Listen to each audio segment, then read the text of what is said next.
नमस्कार बच्चों, कैसे हैं? मैं नंदन पांडे सभी बच्चों का एएल प्रो क्लासेस के इस ऑनलाइन प्लेटफॉर्म पर आप सभी बच्चों का हार्दिक स्वागत करता हूं मैं। बच्चों, जैसा कि आपको पता है कि मैंने अपने बारे में इंट्रोडक्शन दे रखा है कि मैं नंदन पांडे आपको यूपीएससी सिविल सर्विसेज में पॉलिटिकल साइंस का मैं विद्यार्थी हूं और आप लोगों को पॉलिटिकल साइंस मैं पढ़ाता हूं। तो आज क्योंकि मैं पॉलिटिकल साइंस का विद्यार्थी हूं तो मुझे थोड़ा सा कुछ पॉलिटिकल साइंस तो मुझे आता ही है। इसके साथ साथ मैं ज्योग्राफी और हिस्ट्री का भी थोड़ा सा मुझे कुछ नॉलेज है। तो मैं यूपीएससी के बच्चों को और एसएससी के बच्चों को ध्यान में रखते हुए, तो मैं एसएससी तो कम, यूपीएससी का मेरा ज्यादा अनुभव है, तो उन बच्चों को ध्यान में रखते हुए आज मैं हिस्ट्री का सबसे इंपॉर्टेंट सेगमेंट, मॉडर्न इंडिया का सबसे इंपॉर्टेंट पॉइंट है, that is called as a rising of the Congress party. Congress party का उदय, इसको हम पढ़ना शुरू करेंगे और मैं आज आपको पढ़ाना शुरू करूंगा कि जैसा कि आपको पता है मेरा बैकग्राउंड आप देख सकते हैं। Then I am going to start the class. तो सबसे पहले मैं क्या करता हूं, एक पॉइंट आपको बताता हूं कि लॉर्ड डलहौजी जो था, लॉर्ड डलहौजी को आप बोल सकते हैं कि real father of modern India, ठीक है, या मेकर ऑफ मॉडर्न इंडिया, या यू में से real father of British government, establishment of British government in India. Bharat में अंग्रेजी शासन का वास्तविक संस्थापक अगर किसी को कहा जाता है, कंपनी के वास्तविक संस्थापक अगर कोई किसी को मानते हैं, हम उसको बोलते हैं क्या, रॉबर्ट क्लाइव। लेकिन लॉर्ड डलहौजी को वास्तविक फादर कहा जा सकता है कि ब्रिटिश गवर्नमेंट का real founder it was Lord Dalhousie. तो लॉर्ड डलहौजी ने क्या किया, बिल्कुल स्टार्टिंग से समझाते चलूंगा मैं। लॉर्ड डलहौजी ने 1854 में इंडिया में इंडियन सिविल सर्विस या PCS, Indian civil service examination की शुरुआत कराई। He started the Indian civil services या पब्लिक सर्विस कमीशन का एग्जाम कंडक्ट करना शुरू कर दिया। और उसके बाद फिर एक घटना और घटी थी कि एक था वुड का डिस्पैच, ठीक है ना, वुड डिस्पैच से कहा जाता है, ये 1854 में आया। और एक और था मैकाले मिनट्स। इन सभी के कारण क्या हुआ, बॉम्बे, कलकत्ता, पटना, दिल्ली, पंजाब, इलाहाबाद, इन जगहों पे क्या हुआ, यूनिवर्सिटी खुलनी शुरू हो गई, ठीक ना। यूनिवर्सिटी जब जैसे खुलना शुरू हुआ तो इसके कारण क्या हुआ, वुड का डिस्पैच या मैकाले मिनट्स, इसके तहत क्या हुआ, बहुत सारे मॉडर्न एजुकेशन के इंस्टीट्यूशंस इंडिया में खुलने शुरू हुए। लेकिन 1854 में जैसे ही, ध्यान रखना, 1854 में जैसे ही क्या हुआ कि डलहौजी ने इंडियंस को भी, डलहौजी ने क्या किया, जैसे पब्लिक सर्विस कमीशन की शुरुआत करवाई तो इंडियंस लोग भी जो है उसमें पार्टिसिपेट करना शुरू कर दिए। तो भारत के पहले जो आईएएस थे उनका नाम था, first IAS his name was doctor Satyendranath Tagore, और दूसरे आईएएस जो थे उनका नाम था रोमेश चंद्र दत्त, आरसी दत्त उनका नाम था। उसके बाद ध्यान रखना, मैं 3 वाइसराय को रैंडमली लिख रहा हूं मैं। एक बंदा था, उसका नाम था लॉर्ड लिटन, ये याद रखना, लॉर्ड लिटन। दूसरा था लॉर्ड रिपन, लॉर्ड रिपन। और थर्ड जो था वो था Lord Dufferin, Dufferin. Lord Dufferin का जो पीरियड है वो है 1880 टू 84, ये है 1876 से लेकर 80, और ये है 1872 से लेकर 72 से 76, राइट। तो लॉर्ड लिटन, इस बंदे ने क्या किया, ये थोड़ा सा नोटोरियस बंदा है। इस बंदे ने क्या किया, he inducted a new law that is called as a vernacular press act कहा जाता है। उस प्रेस एक्ट के तहत क्या किया गया, इंडियन न्यूज़पेपर पे सेंसरशिप लागू कर दी, प्रतिबंध लगा दिया। लेकिन इसने दूसरा काम क्या किया कि जो आईसीएस में, इंडियन सिविल सर्विस में जो कैंडिडेट खड़े होते थे, उसकी एज को ना, इसको क्या किया, कम कर दिया। पहले 21 ईयर था, अब 21 से इसको डिक्रीज करके 19 कर दिया। किसने, लॉर्ड लिटन ने। तो इसने 2 काम किए, एक तो पहला क्या किया, वर्नाकुलर प्रेस एक्ट को इंप्लीमेंट कर दिया। दूसरा क्या किया, सिविल सेवा के विद्यार्थियों की उम्र जो है वो 21 साल से कम करके 19 साल कर दिया। इसका मोटिव ये था कि कम से कम इंडियन जो है अब वो आईसीएस के एग्जाम में पार्टिसिपेट करें और अधिक से अधिक ब्रिटिशर्स को ही इसमें अपॉर्चुनिटी, यूरोपियंस को ही इसमें अपॉर्चुनिटी मिली। लेकिन जैसे ही लॉर्ड रिपन आया, अब लॉर्ड रिपन जैसे ही आया ना, तो लॉर्ड रिपन ने क्या किया, इसने आईसीएस के जो कैंडिडेट है उसकी एज को दोबारा 19 से 21 कर दिया। और उसके बाद फिर इसने एक काम और किया, क्या कि काम यह था कि इसने फर्स्ट टाइम बिल्कुल रेगुलर सेंसस की शुरुआत कराई। और इसने एक काम और किया, इलवर्ट विल और ग्राम पंचायत, ये कुछ इसके इंपॉर्टेंट काम माने जाते हैं, ये लॉर्ड रिपन के द्वारा। दैट्स व्हाई ब्रिटिशर्स के पॉइंट ऑफ व्यू से देखा जाए तो Lord Ripon known as a maker of modern India को कहा जाता है, right. He was known as a maker of modern India. लेकिन अब तक क्या हुआ कि ब्रिटिशर्स ने जो इस इंटेंशन से देखा कि बहुत सारे भारतीय अब आईएएस बनना शुरू कर दिए, तो उनमें से बहुत सारे भारतीय जो है ना, उनका अंग्रेजों ने इस पॉइंट ऑफ व्यू से सोचा था कि ये अभी हम बहुत सारे भारतीयों को यहाँ पढ़ाएंगे, पढ़ाने के बाद क्या होगा, इनका यहीं पे अंग्रेजों के प्रति वफादार होंगे, लॉयल होंगे, इनकी लॉयल्टी जो है ब्रिटिशर्स के प्रति होगी, ना कि इंडियंस के प्रति। इसी चीज को ध्यान में रखते हुए क्या हुआ कि बहुत सारे भारतीय जो है वास्तव में उन्होंने अपनी लॉयल्टी जो है वो अंग्रेजों के प्रति दिखाया। लेकिन कुछ क्या हुआ, कुछ ऐसे पढ़े लिखे भारतीय जो थे जिन्होंने अंग्रेजों के प्रति लॉयल्टी दिखाया, लेकिन वो उनके अंतर आत्मा ये जाग गई कि नहीं, उनको भारत के प्रति भी उनकी एक रिस्पॉन्सिबिलिटी बनती है। तो इसमें से कुछ पढ़े लिखे भारतीय थे, तो उन पढ़े लिखे भारतीयों ने क्या किया, उनमें से एक पढ़े लिखे भारतीय थे जिनका नाम था दादा भाई नौरोजी। और 1857 में क्या हुआ, दंगा हुआ था भारत में, जानते हैं, सैनिक विद्रोह, आर्म्ड फोर्सेस म्यूटनी। तो उस समय ना इटावा और बरेली का जो डीएम था, याद रखना, इटावा और बरेली का जो डीएम था उसका नाम था A.O. ह्यूम, एलन ऑक्टेवियम ह्यूम जो था, he was working as an district magistrate of Etawah and Uttar Pradesh, Etawah and Bareilly in the Uttar Pradesh. उस समय यूनाइटेड प्रोविंस उसको हम लोग कहते थे। अब क्या हुआ कि यहां से अब एक शब्द की, उसमें से एक विद्वान जो थे, उस विद्वान का नाम था क्या, दादा भाई नौरोजी। दादा भाई नौरोजी की एक बड़ी फेमस किताब थी और उस किताब का नाम था, बहुत फेमस किताब, उन्होंने एक थ्योरी प्रोपाउंड किया भैया, और उस थ्योरी का नाम था drain of wealth theory. So what is the definition of drain of wealth theory, धन पलायन का सिद्धांत एक्चुअली में था क्या। तो मैं आपको समझाऊंगा कि what is the drain of wealth. तो आपने एक शब्द सुना होगा, brain drain, right, brain drain. तो ब्रेन ड्रेन का मतलब हो गया मस्तिष्क का पलायन। बहुत सारे ब्रेन ड्रेन हम इसको डिफाइन करेंगे।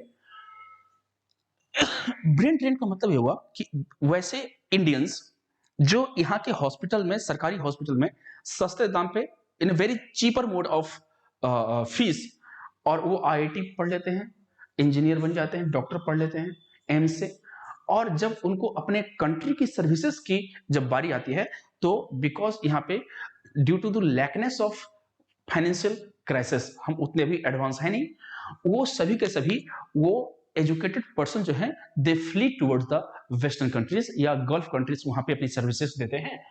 तो यहां से क्या हुआ, वो सभी स्टूडेंट्स जो हैं उनको, उन्होंने पढ़ाई किया एम्स दिल्ली से, डॉक्टर यहां से बने, यहाँ के आईआईटी से उन्होंने क्या किया, बीटेक किया, इंजीनियर बने, पर उनको सर्विसेज देना चाहिए था यहाँ, पर वो सर्विसेज दे रहे हैं कहाँ पे, यूएस में। जैसे गूगल का ऑनर जो है, सीईओ, अब बोल सकते हैं क्या, सुंदर पिचाई, माइक्रोसॉफ्ट सत्या नडेला, ऐसे पराग अग्रवाल अभी कुछ दिन पहले था ट्विटर का, उसको हटा दिया एलन मस्क ने। और मतलब नासा में, आईबीएम में, यहाँ पे बहुत सारे इंडियंस वहां पे सर्विसेज दे रहे हैं।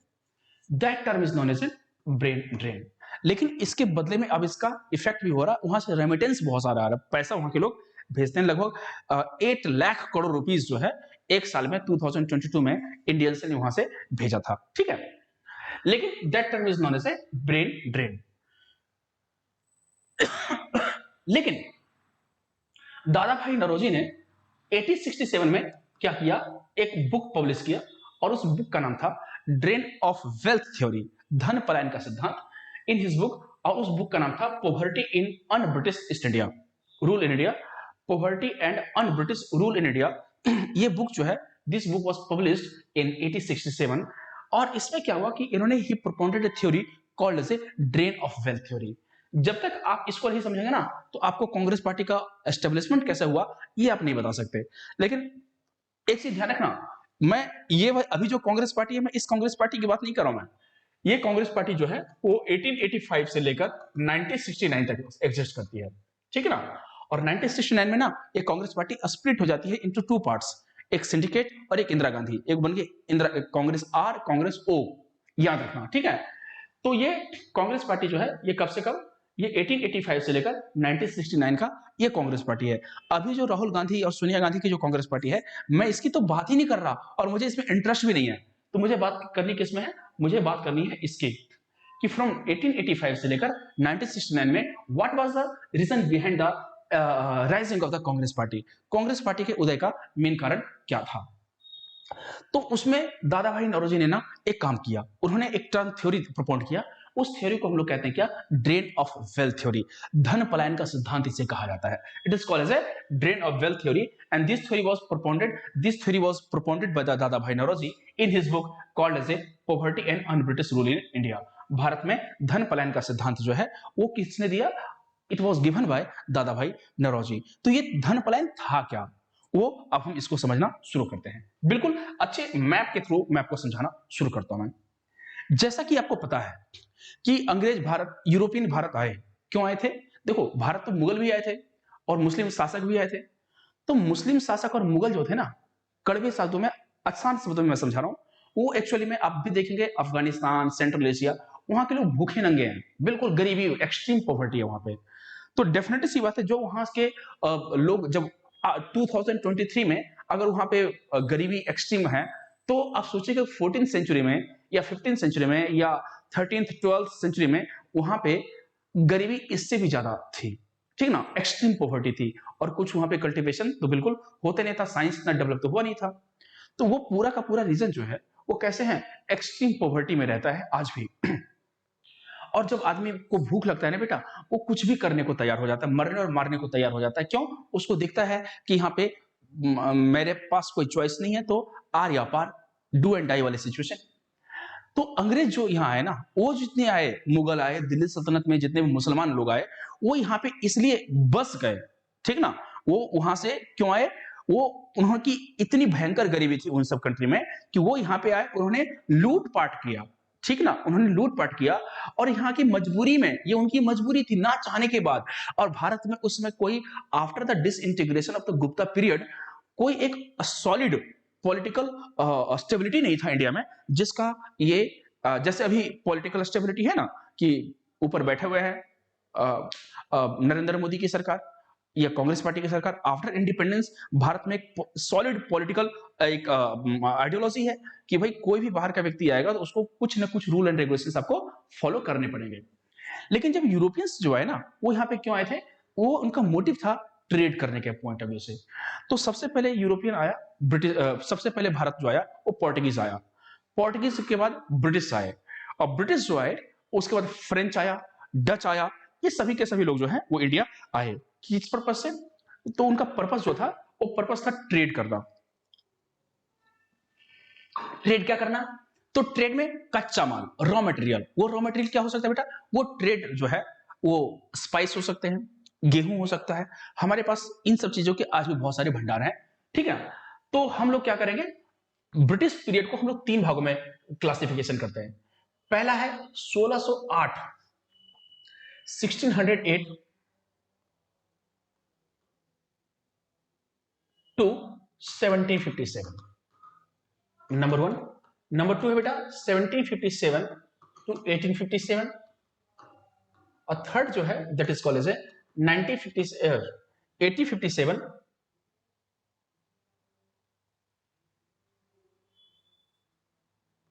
1857 से 1947। अब ध्यान रखना 1947 ये वाला जो पीरियड है इसको कहते हैं ब्रिटिश गवर्नमेंट, ठीक ना, ब्रिटिश गवर्नमेंट इसको कहा जाता है। और this period is called as British east India company period. दोनों में फर्क है, British east India company company है और वो ये है ब्रिटिश गवर्नमेंट, दोनों में फर्क है। तो सबसे पहले वो ब्रिटिश ईस्ट इंडिया कंपनी, तो हम इसको 3 भागों में क्लासिफिकेशन मैंने कर दिया। तो सबसे पहले क्या करते हैं, हम इसको देखते हैं 1608 से लेकर 1757 तक का जो पीरियड था। तो as you know that India and China both are rich in, अब एक एग्जांपल और ले लेता हूं मैं, both are rich in the raw material, तब भी और आज भी। और 2050 तक ऐसा कहा गया कि दोनों कंट्री मिलकर अगले 25 से 30 वर्षों में दोनों कंट्री मिलकर क्या करेंगे ना, पूरे वर्ल्ड के जीडीपी में 50% अपना कंट्रीब्यूशन देंगे।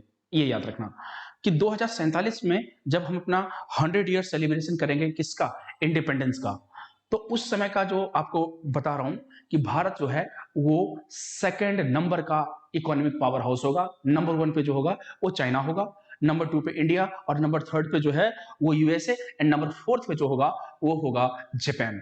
ये 4 कंट्री जो है टॉप 2 में जो है वो एशिया का सेंचुरी माना जाता है। China and India dominance in 2050, next 25 years में, जब when we will celebrate our 100 year of republic and 103 year of our independence, जब हम ऐसा सेलिब्रेट करेंगे। सॉरी, भारत किस चीज के लिए फेमस था, कच्चा माल। कच्चा माल मतलब कॉटन, स्पाइस, जो नेचुरल रिसोर्सेस, उसके लिए फेमस था। भारत जो है ये कच्चा माल है, ये ध्यान देना, ये कच्चा माल का सोर्स है। और क्योंकि इंडिया में उसमें बहुत सारे रीजनल पावर थे, मराठा था, टीपू था, बहुत सारे, अवध, बंगाल, सब अपना अपना इंडिपेंडेंट रूल कर रहा था। और ये India was a source of the raw material. और वो यूरोपियन आया, वहां से कच्चा माल जा रहा है यूरोप। कच्चा माल कहां जा रहा है बेटा, ये यूरोप जा रहा है। तो बदले, उस समय तो डॉलर पाउंड तो चलता नहीं था, बदले में वहां से क्या आएगा, तो बदले में वहां से आता था gold and silver. Gold and silver वहां से आ रहा है।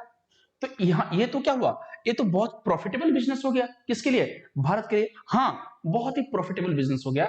तो मैं तो, अगर मेरे को बोले कि अगर आपको 1 क्विंटल गेहूं पे 10 ग्राम सोना मिले, तो मैं तो पढ़ाई छोड़ के वही काम करना शुरू कर दूंगा, क्योंकि वो बहुत प्रॉफिटेबल बिजनेस है, किसान मालो माल हो जाएगा।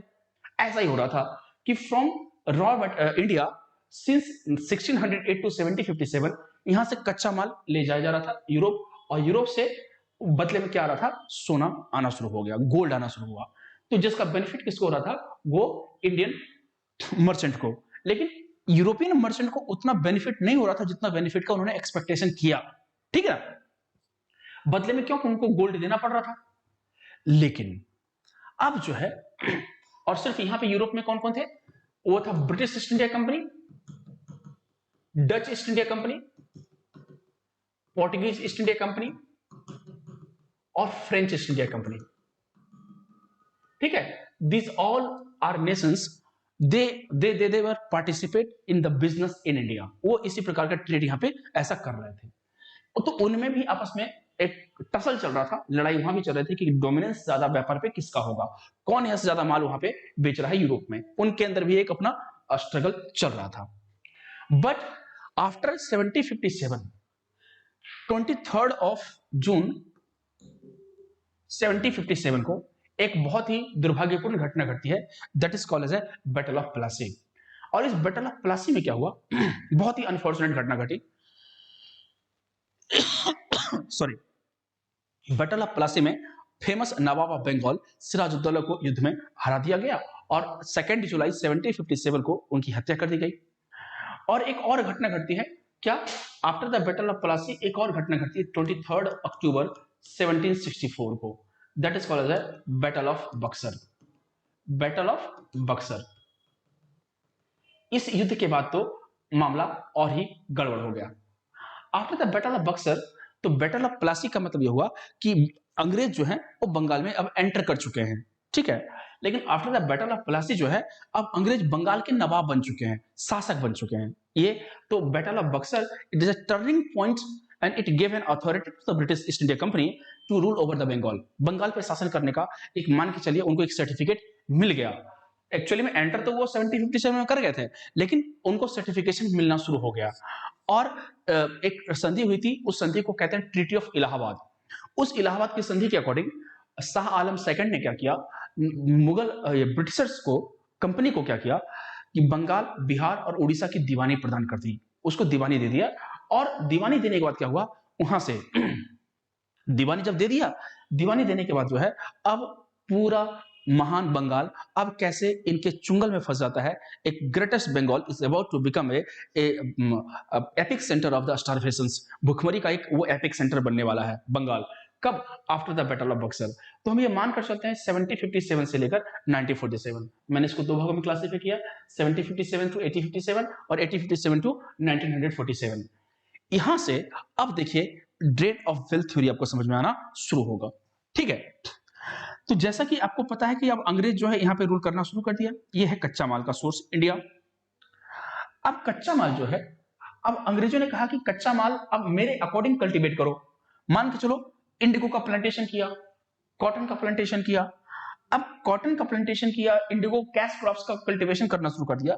तो जो कैश क्रॉप्स ये वाला है, ये कैश क्रॉप्स की लागत जो है, इसका एमएसपी जो है, मिनिमम सपोर्ट प्राइस जो है, अगर लागत है 100 रुपीज, ठीक है ना। अब 100 रुपीज इसकी इन्वेस्टमेंट है, किसके एक एग्जांपल ले लेते हैं हम लोग। तो 100 रुपीज लागत है, तो 100 रुपीज मान लो किसके, कॉटन के। ठीक है, कॉटन की लागत कितनी है, 100 रुपीज है। 1 केजी का, 1 केजी, एक एग्जांपल लेके के पॉइंट ऑफ व्यू से समझें। तो एमएसपी यानी कि उसका मिनिमम सपोर्ट प्राइस क्या है, मतलब लागत जो है उसका कॉस्ट इफेक्ट जो है वो 100 रुपीज है पर केजी में। तो एटलीस्ट गवर्नमेंट सरकार को चाहिए ना कि किसानों को 1 से 1 रुपए तो कम से कम मुनाफा हो। अगर मैं कोई फसल का उत्पादन कर रहा हूं, तो मैं जब उस फसल का उत्पादन करूंगा तो जितनी मेरी लागत है, एटलीस्ट उस लागत से कम 1 रुपए तो एक्स्ट्रा मिलना चाहिए, ताकि मैं अपना घर परिवार चला सकूं। और मुझे कुछ 1 रुपए का मुनाफा तो कम से कम मिनिमम 1 रुपए का होना चाहिए, और अधिकतम तो 10 रुपए हो, 15 रुपए पर केजी में कोई दिक्कत नहीं है। लेकिन क्या हुआ, यहां पे एमएसपी 100 रुपीज है। अब ये भारत जो है कच्चा माल का एक सोर्स था। अब अंग्रेज कह रहा है कि नहीं, तुम्हारा एमएसपी कितना है, 100 रुपीज है। बोला नहीं, अब तुम्हें 75 में क्या करना पड़ेगा, इसको बेचना पड़ेगा। 75 रुपीज में इसको क्या करना पड़ेगा, बेचना पड़ेगा। 75 रुपए में इसको बेचना पड़ेगा। अब 75 रुपए में वो कच्चा माल क्या हुआ, वो यूरोप, ब्रिटेन ले रहा है। तो इसमें ब्रिटेन को कितना बचत हो गया, ब्रिटेन को बचत हो गया 25 रुपए का, है ना। 25% का इसमें एक उसको बेनिफिट हो गया। जब वो कच्चा माल गया कहां, यूरोप, तो मैनचेस्टर, लंकाशायर, डर्बीशायर, ये दीज वर द, लंदन, ये सभी के सभी इंडस्ट्रियल हब थे, सिटी थे। जब ये कच्चा माल यहां से गया यूरोप जाने के बाद क्या हुआ कि कच्चा माल वहां पे बड़े बड़े इंडस्ट्रियलाइजेशन शुरू हो गए थे यूरोप में। ब्रिटेन, फ्रांस, जर्मनी, ये सब इंडस्ट्रियलाइजेशन का एक एपिक सेंटर था। उन्हें कच्चा माल चाहिए था। कच्चा माल यहाँ सस्ते दाम पे मिलना चाहिए था, 100 रुपए में, आ रहा है 75 रुपए में। सस्ते दाम पे कच्चा माल यूरोप गया, और इंडियन इंडस्ट्रीज जो है, भारत में इंडस्ट्रियलाइजेशन नहीं हुआ था। यहाँ पे लोग, मान के चला, मैं शर्ट की बात कर रहा हूँ, ये शर्ट जो है यहाँ पे हाथ से बुनाई होती थी, बनारस की साड़ियां। कलकत्ता में वेवर्स बहुत सारे थे, हैंडलूम, हैंडीक्राफ्ट वहां बहुत ज्यादा था। सस्ते वो हाथ से बुन रहे थे, तो डेफिनेटली वो आर्टिकल जो होगा वो थोड़ा सा एक्सपेंसिव होगा as compare to the industrial fabric जो होगा। जो कच्चा माल यहां से जा रहा है कहां, यूरोप में। और यूरोप में क्या हुआ, बड़ी बड़ी मशीनें जो थी, उन मशीनों से क्या हुआ, वह माल सस्ते दाम पे आ गया। अब मान के चलना, मेरा फोन है या कैमरा है या जो भी, ये सब जो है, ये सस्ते दाम पे जो है ये मिल जाता है कहां, इंडिया में। लेकिन सोचो ये सभी के सभी प्रोडक्ट जो है ना वो चाइनीज है, ठीक ना। ये सभी के सभी प्रोडक्ट चाइनीज हैं, तो चाइना में जो है ये माल इतना सस्ता होगा, तभी तो यहाँ पे इतने सस्ते में माल बिक रहा है। लेकिन सोचिए कि आपके हाथ में इवन जो पेन है, वो पेन भी जो है ना, वो क्या है, चाइनीज पेन है। वो लिकोर फेको वाला जो पेन है, वो चाइनीज पेन है। जो चाइनीज पेन है, इसका मतलब से चाइना में जो है लेबर का चीप लेबर मिल रहा होगा, सस्ते दाम पे कच्चा माल मिल रहा होगा। तो अब वो ब्रिटेन से जब वो कच्चा माल कहां आ रहा है, यूरोप, और यूरोप में वो माल को तैयार किया, क्योंकि यहाँ पे चीपर लेबर था, सस्ते मजदूर थे। और सस्ते मजदूर के बाद क्या हुआ कि जब वो माल तैयार हुआ, तो वो माल तैयार होकर जब वो इंडियन मार्केट में आएगा, तो इंडियन मार्केट में मान के चलिए एग्जांपल लेते हैं, साड़ी है, जो बनारसी साड़ियां जो हाथ से बुनी जाती हैं वो 500 रुपए की है। लेकिन जो मशीन से बुनी हुई साड़ियां हैं वो 100 रुपए की साड़ी है, सस्ते दाम पे। तो कस्टमर क्या करेगा, वो सस्ता ही तो खरीदने की कोशिश करेगा।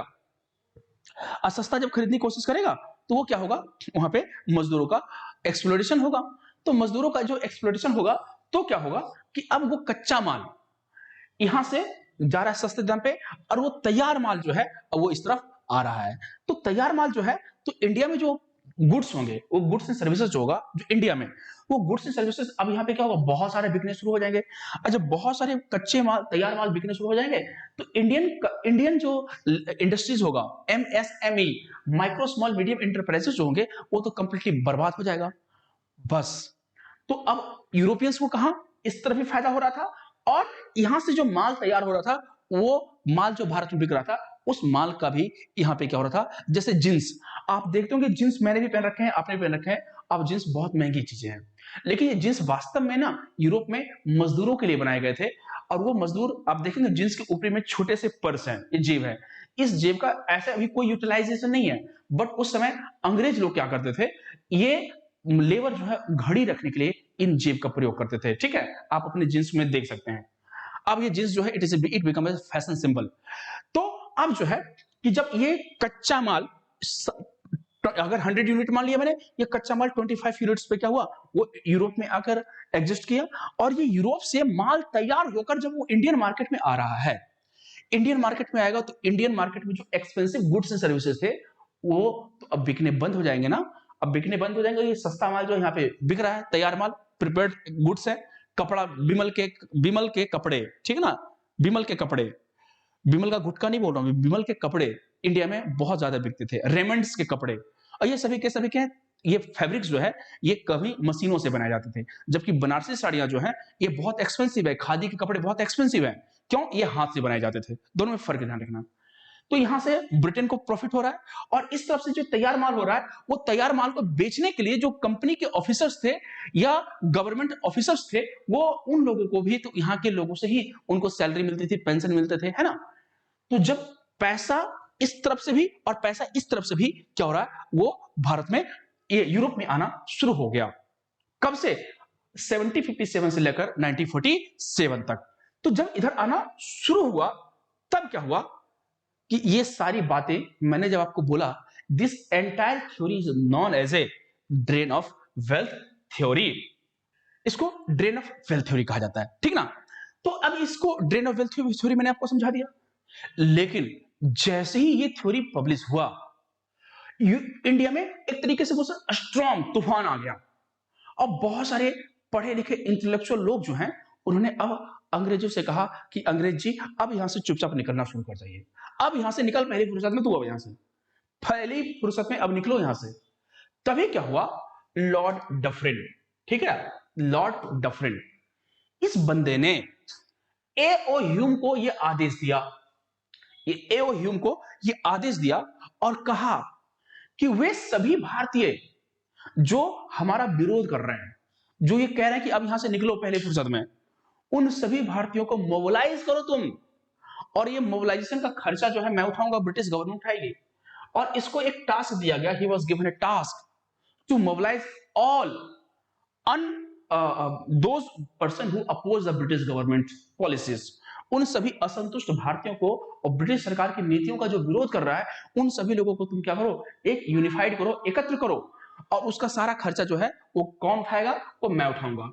ये सभी खर्चे जो उठाएंगे ना, तो अब एओ ह्यूम ने क्या किया, दादा भाई नौरोजी, ध्यान रखिएगा, दादा भाई नौरोजी जो थे, उनको 1892 में ब्रिटिश पार्लियामेंट का मेंबर, हाउस ऑफ लॉर्ड का मेंबर बना दिया है भी, इनको उपाधियां देनी शुरू कर दी गई। तो अब ऐसा, इसके पीछे पूरा कॉन्स्पिरेसी था, प्लॉटिंग था। तो प्लॉटिंग क्या था कि दादा भाई नौरोजी ने क्या किया और एओ ह्यूम ने, इन दोनों ने मिलकर क्या किया, एक यूनियन की स्थापना की, that is called as a Indian national union. और इंडियन नेशनल यूनियन की स्थापना जब हुई, और जैसे इसकी स्थापना हुई, और इसकी पहली मीटिंग जो है ना, वो कहां, मार्च 1884 में, it's first meeting was held in Pune. और पुणे में जब इसकी बैठक हुई, तो पुणे में जब बैठक हुई ना, तो पुणे में बैठक किसने करवाया, तो Indian national union, it was set up by A O Hume and Dadabhai Naoroji, and its first meeting held in Pune March 1884। और इसमें वो सभी व्यक्तियों को इनवाइट किया गया था जो ब्रिटिश गवर्नमेंट का अब अपोज करना शुरू कर दिया, ठीक है ना। इसीलिए हम इस थ्योरी को कहते हैं क्या, कि Congress party work as a safety valve for the British government. उनको सुरक्षा चक्र के रूप में, एक ऐसा इंस्ट्रूमेंट के रूप में उनको तैयार किया गया। बट इसकी दूसरी मीटिंग जो है वो जुलाई 1885 में दोबारा बुलाया गया, कहां पे, पूना में। But due to plague pandemic, plague वहां पे बहुत ज्यादा बीमारी हो जाता था, due to the plague pandemic वहां पे क्या किया गया कि इस मीटिंग को कॉल्ड ऑफ कर दिया गया, रद्द कर दिया गया। ठीक है, रद्द करने के बाद फिर क्या हुआ कि 28 दिसंबर 1885 वहां पे ब्रिटेन में बहुत ज्यादा बेचैनी हो गई थी कि बहुत सारे भारतीय जो है अब इसका अपोज करना शुरू कर दिया। ब्रिटेन में बेचैनी हो गई, तो इस बेचैनी को जल्दी से जल्दी सॉर्ट आउट कैसे किया जाए, तो ये मीटिंग, तो दूसरी मीटिंग इंडियन नेशनल यूनियन की जो थी वो जुलाई 1885 में होना था, but it was called off due to the plague pandemic. But on 28 दिसंबर 1885, 28 दिसंबर 1885 को Indian national union held meeting held in Bombay, Gokuldas Tejpal Sanskrit Mahavidyalaya, Gokuldas Tejpal Sanskrit महाविद्यालय में क्या हुआ, इसकी बैठक हुई। इसको मैं रेड से मार्क से कर देता हूं मैं कि गोकुलदास तेजपाल संस्कृत महाविद्यालय में इसकी बैठक हुई। एंड एडवाइस ऑफ दादा भाई नौरोजी, दादा भाई नौरोजी के सलाह पर क्या हुआ, इसकी बैठक हुई। एंड इसमें 72 पीपल वर, बुलाया तो गया था 142 people, but only 72 people participated in this conference. और दादा भाई नौरोजी के सलाह पर क्या हुआ, ऑन एडवाइस ऑफ दादा भाई नौरोजी, इंडियन नेशनल यूनियन का नाम चेंज करके क्या कर दिया गया, इंडियन नेशनल कांग्रेस रख दिया गया। It was renamed as the Indian national Congress and meeting organised by the A O. Hume. जितना भी वहां पे जो चाय पकौड़ी इन सब का खर्चा जो है वो कौन उठा रहा था, वो ए.ओ. ह्यूम उठा रहा था। इसलिए एक बहुत फेमस हिस्टोरियन थे, उनका नाम था प्रोफेसर सुमित सरकार। सुमित सरकार जो है वो ये कहते थे कि जो मॉडरेट पार्टी के, जो कांग्रेस पार्टी के जो लीडर थे, वो ए.ओ. ह्यूम को लाइटिंग कंडक्टर कहा कहते थे कि इसी के थ्रू जो है वो अपने ब्रिटिशर से काम, तो इसने ही प्रॉमिस किया था, ए.ओ. ह्यूम ने ये प्रॉमिस किया था इन भारतीय नेताओं से कि अगर आपकी जो भी प्रॉब्लम है ना, उन सभी प्रॉब्लम को आप क्या करो, मुझे बता दो, मैं ये बात ब्रिटिश गवर्नमेंट को के सामने रखूंगा, और ताकि आपके प्रॉब्लम को बहुत जल्दी से जल्दी ये सॉर्ट आउट किया जा सके। लेकिन उसके बदले में क्या करना पड़ेगा, आपको भी ब्रिटिश गवर्नमेंट के प्रति लॉयलिटी होनी पड़ेगी, वफादार होने पड़ेंगे। तो सुमित सरकार कह रहे हैं कि he was act as a lighting conductor for the moderates of the Congress party, while Congress party act as a safety valve, सुरक्षा चक्र के रूप में वो किसके लिए काम कर रही है, वो अंग्रेजों के लिए काम कर रही है। ठीक है बेटा। और इस प्रकार क्या हुआ कि कांग्रेस पार्टी पे ये एलिगेशंस लगाए जाते हैं, आरोप लगाए जाते हैं कि कांग्रेस पार्टी जो है उसकी स्थापना इसलिए हुई कि कांग्रेस पार्टी ब्रिटेन की एक्सप्लॉइटेशन को, ब्रिटेन के शोषण को रोकने का एक इफेक्टिव एक मेजर लेगी, और वो जो असंतुष्ट भारतीय है, उन असंतुष्ट भारतीयों को कन्विंस करने की कोशिश करेगी कि देखो भाई, ब्रिटेन जो है वो यहाँ पे ना हमारे फायदे के लिए काम कर रहा है, वो हमारे नुकसान के लिए काम नहीं कर रहा। एक एग्जांपल आपको देते हुए समझाता हूं मैं। दो व्यक्ति हैं, 2 पर्सन है। अब ये दो व्यक्ति में से एक व्यक्ति कह रहा है, ये एक बंदा कह रहा है कि इंडियन गवर्नमेंट जो है, ब्रिटिश गवर्नमेंट जो है, ये ध्यान रखना, ब्रिटिश गवर्नमेंट जो है उसने क्या किया, इंडिया में रूल किया। रूल से क्या हुआ, रेल बनाया, बैंकिंग बनाया। आज जो मॉडर्न इंफ्रास्ट्रक्चर जो है वो किसने बनाया, वो ब्रिटिशर्स ने तो बनाया। लेकिन एक बंदा कह रहा है कि नहीं जी, गवर्नमेंट, ब्रिटिश गवर्नमेंट ने जो यहाँ पे क्या किया, जो रेल की फैक्ट्री बनाई, रेल बनाया, तो रेल के लिए कच्चा लोहा भी मेरा था, मेरा मतलब हम भारतीयों का था, कोयला भी मेरा था, मजदूर भी मेरे, और पैसे भी मेरे, सब कुछ मेरे थे, और मेरे ही रिसोर्सेस का यूटिलाइज करके उसने तो क्या किया, बकायदा अपने ट्रेड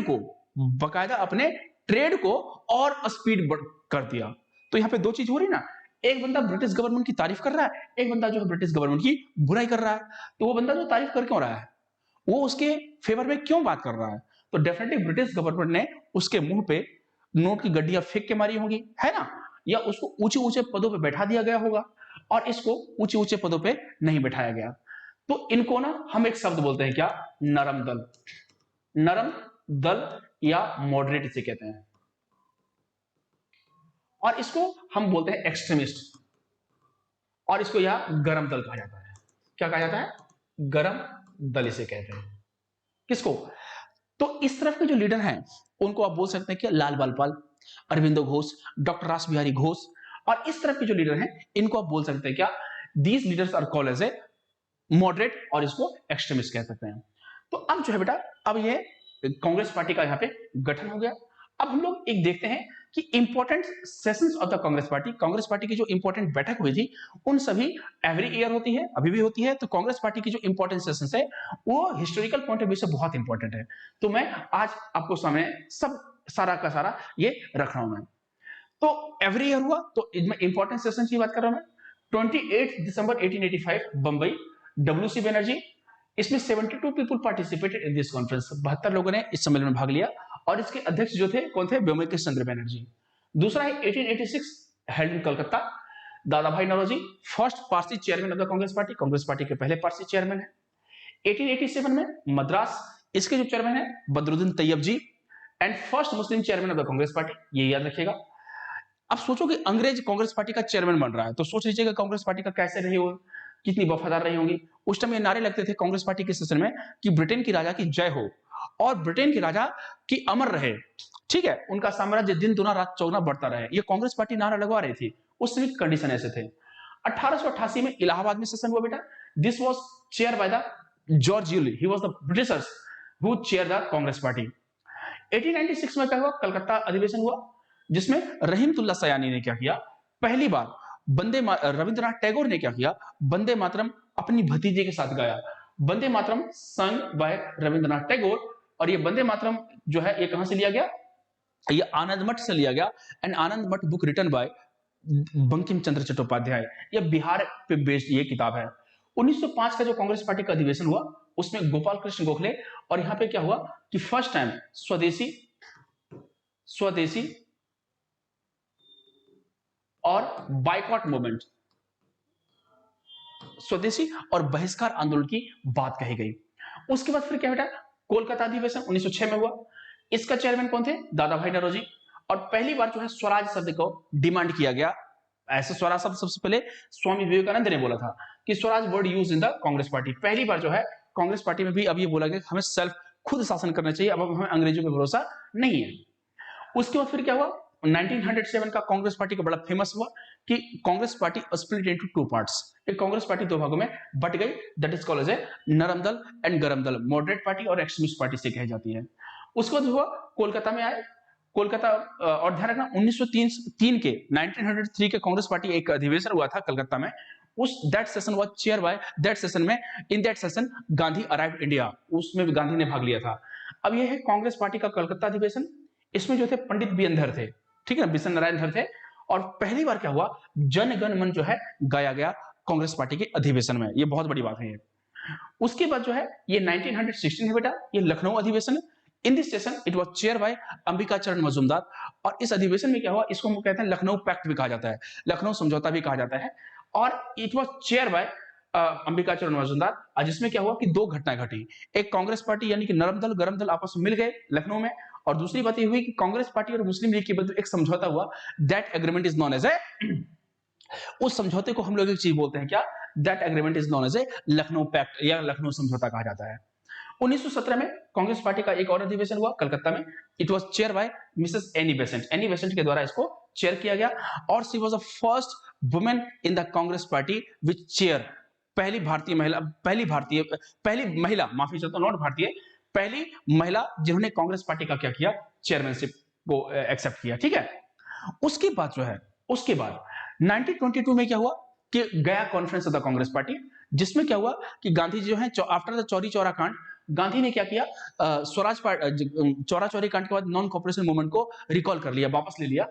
तो उसमें से क्या हुआ? देशबंधु चित्तरंजन दास और पंडित मोतीलाल नेहरू ने क्या किया? पंडित मोतीलाल नेहरू ने एक नई पार्टी की स्थापना की, स्वराज पार्टी। और इस पार्टी की स्थापना होती है 1 जनवरी 1923 में। 1923 में this party was set up by Pandit Motilal Nehru and Deshbandhu Chittaranjan Das के द्वारा। अच्छा, उसके बाद फिर क्या हुआ बेटा? 1923 में Maulana Abul Kalam Azad, he was the youngest person before independence, he was the youngest chairman of the Congress party before the independence।